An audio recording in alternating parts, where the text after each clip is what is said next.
वेद बातमीचा, लढा सत्याचा, निर्भीड पत्रकारितेचा, राजकारणातील महत्त्वाच्या बातम्यांच्या अपडेटसाठी आजच आपल्या YouTube. नमस्कार, आपण पाहत आहात वेद बातमीचा. जालना रेशीम कोष बाजारपेठ इमारतीचे लोकार्पण. रेशीम शेतकरी आणि उद्योजकांच्या दीर्घकाळाच्या मागणीला अखेर यश आले असून जालना येथे उभारण्यात आलेल्या भव्य रेशीम कोष बाजारपेठ इमारतीचे लोकार्पण मुख्यमंत्री देवेंद्र फडणवीस यांच्या हस्ते करण्यात आले. यावेळी मंत्री पंकजा मुंडे यांच्यासह वस्त्रोद्योग मंत्री संजय सावकारे आणि रेशीम विभागातील वरिष्ठ अधिकारी उपस्थित होते. जालना हे रेशीम उत्पादनाचे महत्त्वाचे केंद्र असल्याने शेतकऱ्यांना कोष विक्रीसाठी सुसज्ज आणि पारदर्शक बाजारपेठ उपलब्ध करून द्यावी अशी मागणी रेशीम उत्पादक व उद्योजकांकडून सातत्याने केली जात होती. या मागणीची दखल घेत राज्य शासनाने निधी मंजूर करून आधुनिक सुविधांनी युक्त बाजारपेठ इमारतीचे काम पूर्ण केले.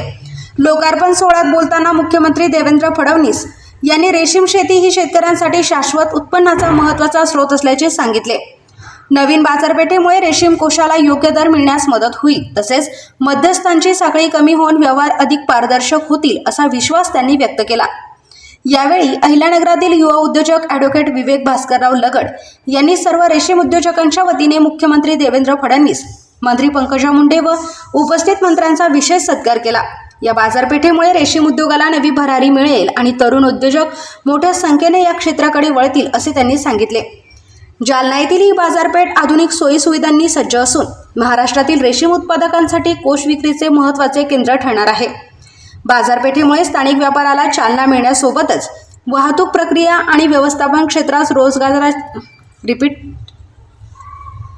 बाजारपेठेमुळे स्थानिक व्यापाराला चालना मिळण्यासोबतच वाहतूक प्रक्रिया आणि व्यवस्थापन क्षेत्रात रोजगाराच्या संधी निर्माण होण्याची अपेक्षा आहे. या सोहळ्यास सचिव शैलजा, उपसचिव तुषार पवार, रेशीम संचालक विनय मून, उपसंचालक महेंद्र ढवळे, सहाय्यक संचालक हेमंत लाडगावकर, मराठवाडा विभागातील रेशीम विकास अधिकारी अजय मोहिते, बबनराव डेंगळे, रेशीम उद्योजक राजेंद्र लोंढे, शंकर वराड, आरती वाकुरे यांच्यासह रेशीम विभागातील अधिकारी, कर्मचारी आणि उद्योजक उपस्थित होते. सोमनाथ टोळे, वेद बातमीचा, संगमनेर.